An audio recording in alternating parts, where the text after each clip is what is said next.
어서 오세요. 반갑습니다. 안녕하세요. 저는 서울에서 회사 다니고 있는 40대 남자입니다. 지금으로부터 약 10년 전 여름에 있었던 일입니다. 휴가라서 집에서 빈둥거리며 있었습니다. 예전 같았으면 친구들과 술도 먹고 PC방도 가서 놀았겠지만 다들 결혼을 하더니 얼굴 보기가 힘들어졌습니다. 게다가 장가도 안 가고 여자친구도 없었기에 회사 팀원들 일정을 맞춰서 미루다 보니 평일 낮에 시간이 되는 친구도 없었습니다.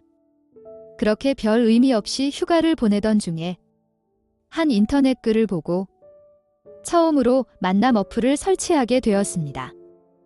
호기심 반, 걱정 반으로 만남 어플을 구경하던 중에 어느 한 여자와 대화를 하게 되었고 대화가 잘 되면서 몇 시간 뒤에 그녀가 일하는 체육센터 앞에서 만나게 되었습니다.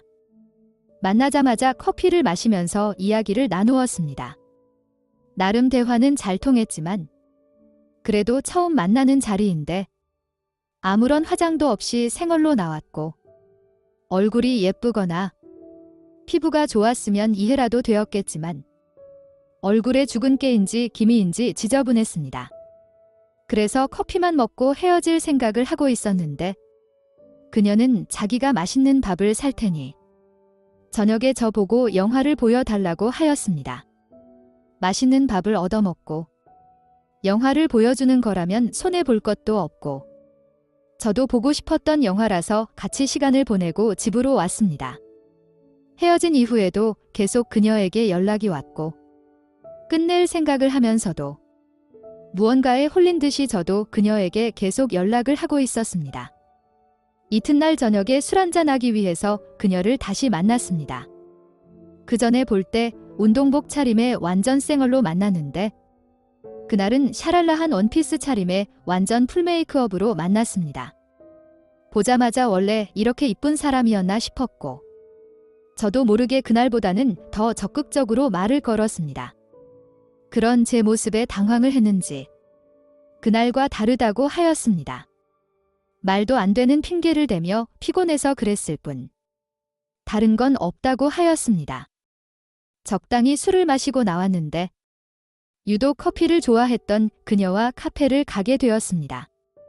보통은 마주보고 앉는데 그날따라 왠지 옆자리 앉고 싶었습니다.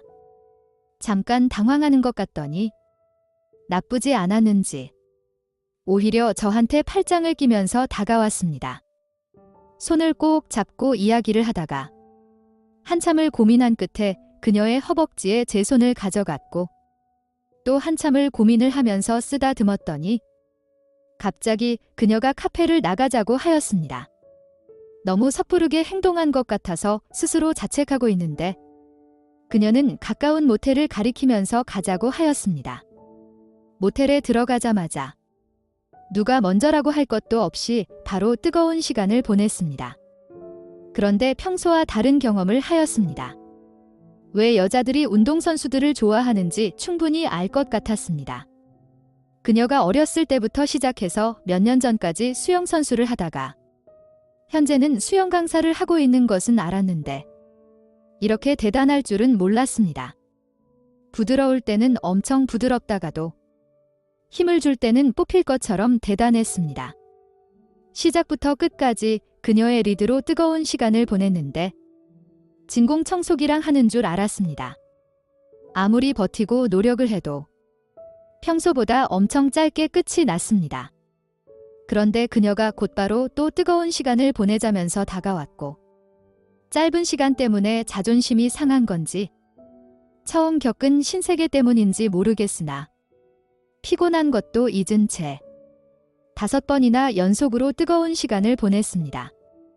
심지어 또 하자고 하는 것을 정말 죽을 것 같다고 미안하다는 사과와 함께 멈췄습니다. 그 경험 이후로 그녀가 뜨거운 시간을 보내자는 신호를 보낼 때마다 긴장은 되었지만 그런 제 마음을 알았는지 적정 횟수에서 멈춰주었습니다. 그렇게 몇 개월 정도 만났을 때 그녀가 우리의 사이에 대해서 물었습니다. 고백은 받지도 하지도 않았는데 사귀는 것은 맞는 건지, 아니면 그냥 뜨거운 시간까지 보내는 친구 사이인지, 어떤 게 맞냐고 물어왔고, 저는 고백이 많이 늦었음을 인지하고 그 주 주말에 고백을 하였습니다. 고백을 받자마자 좋아하던 그녀는 빠른 시일 내에 어머니께 인사를 드렸으면 좋겠다고 하였습니다.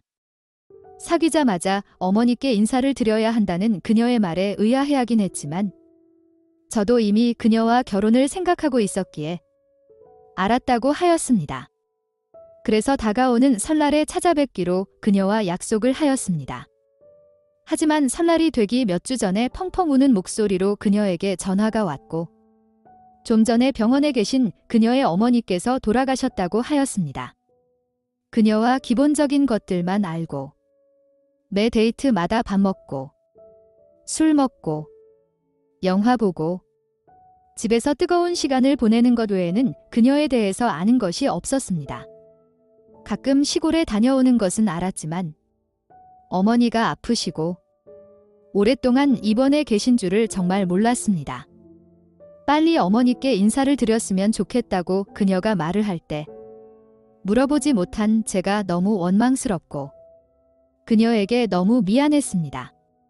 외동딸이었던 그녀는 어떻게 해야 할지 모르겠다며 울기만 하였고 바로 회사 연차를 내고 그녀와 함께 그녀의 어머니가 계신 곳으로 갔습니다.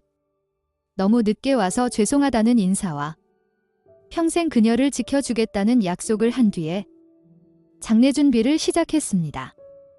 그녀의 외삼촌께 연락을 먼저 드려서 친척들에게 소식을 전해달라고 부탁을 드렸고 주변 장례식장을 구해서 어머니를 모셨습니다. 손님이 너무 없어서 조용한 것 같아 급하게 친구들에게 사정을 이야기해서 도움을 구했고 시간이 되는 몇몇 친구들이 내려와서 빈소를 같이 지켜주었습니다. 그렇게 저는 상주가 되어서 염할 때도 발인할 때도 화장할 때도 마지막으로 납골당에 모실 때까지 그녀의 어머니를 모셨습니다. 장례식을 마치고 그녀를 서울집으로 데려다 주려고 하였지만 어머니가 사셨던 시골집으로 간다고 하였습니다.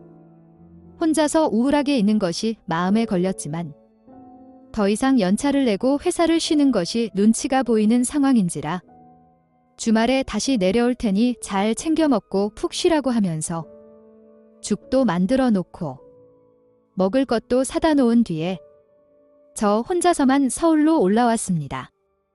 하지만 다음 날 회사에서 일을 하는데도 그녀 생각에 집중을 할 수가 없었습니다. 전화라도 받으면 좋겠는데 전화도 안 받으니 더 걱정이 되었습니다. 결국 퇴근하자마자 다시 그녀가 있는 시골집으로 갔습니다. 역시나 한숨도 안 자고 한 숟갈도 안 먹고 그대로 멍하니 앉아서 울고만 있었습니다. 가자마자 안아주었습니다. 그리고 한참 동안 토닥여 주었습니다. 죽을 다시 만들어서 가지고 와서 먹이기 시작했습니다. 그리고는 남들에게 잘 해주지 않았던 제 가정사를 이야기해 주었습니다.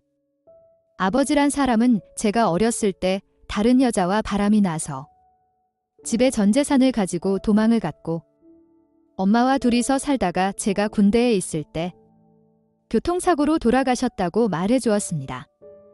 그래서 지금 어떤 심정일지 다 이해하고 알지만 잘 이겨내고 웃으면서 지내는 것이 정말 어머니를 위하는 길이라고 하였습니다.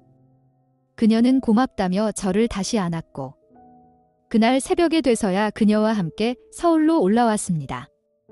그녀는 쉬는 동안에 계속 제 집에서 지냈고 주말마다 시골집에 같이 내려가서 이것저것 정리를 하면서 그녀와 함께 어머니를 잘 보내드렸습니다.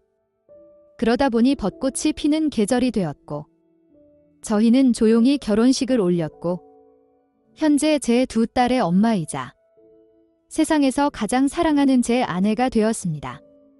제법 시간이 지났지만 구정마다 시골집을 내려갈 때면 아내는 눈물을 보이곤 합니다. 그 눈물을 볼 때마다 생전에 같이 인사드리지 못한 것이 마음에 걸립니다.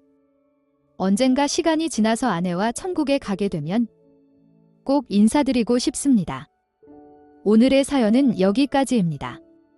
구독과 좋아요, 알림 설정 부탁드립니다. 긴 글을 읽어주셔서 감사합니다. 구독과 좋아요 꾹꾹 눌러주세요.